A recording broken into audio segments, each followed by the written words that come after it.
अब योगी आदित्यनाथ से हाथरस के लिए इस्तीफा मांग लिया जाए। हम दरिंदगी की ओर बढ़ गए, हम बीमार हो गए। नहीं तो कहाँ 3 साल की बच्ची के साथ रेप, 4 साल की बच्ची के साथ रेप, 7 साल की बच्ची के साथ रेप, डॉक्टर ऑन ड्यूटी के साथ रेप। देखिए इसमें कुछ नहीं कहना, सिर्फ इतना त्वरित अनुसंधान हो, न्याय मिले, क्योंकि जो घटना हुई है रोंगटे खड़ी कर देती है। और लेकिन मुझे दुख होता है कि ये देश निर्भया वाले कांड के बाद भी सीख नहीं पाया।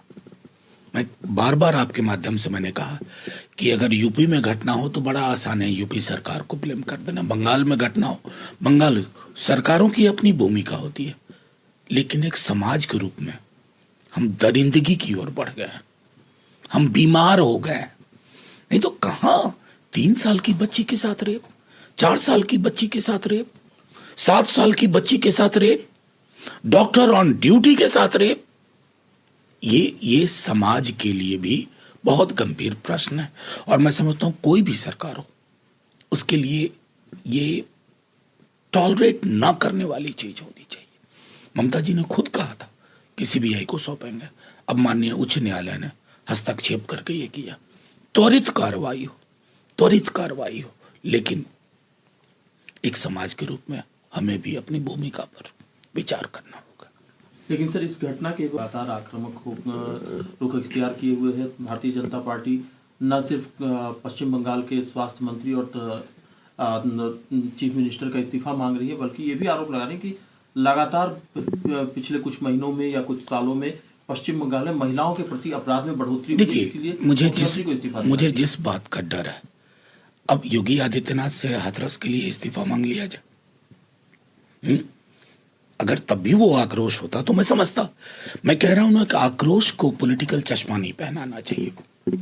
अगर आक्रोश है तो उसकी अभिव्यक्ति इस प्रकार की हो कि किसी को यह ना लगे कि आप राजनीतिक चश्मे का प्रयोग कर रहे हैं। बाकी उनकी प्राथमिकता है।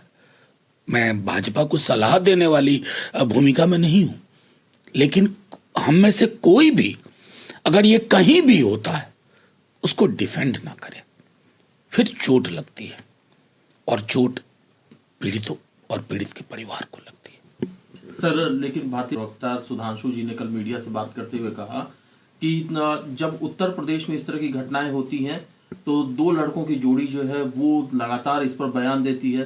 पश्चिम बंगाल में जब घटना होती है तो इनमें से कोई भी कुछ नहीं बोल रहा है। ये ऐसा आप मानते हैं क्या? कैसा हुआ है? कल ही मैंने प्रियंका जी का परसों का देखा, बल्कि 12 तारीख का।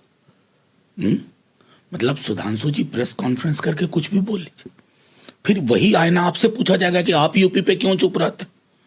दिक्कत वही है, ये जो कवर्ड में चश्मा रखते हैं ना हम, उस चश्मे को ही पलट देने की जरूरत है।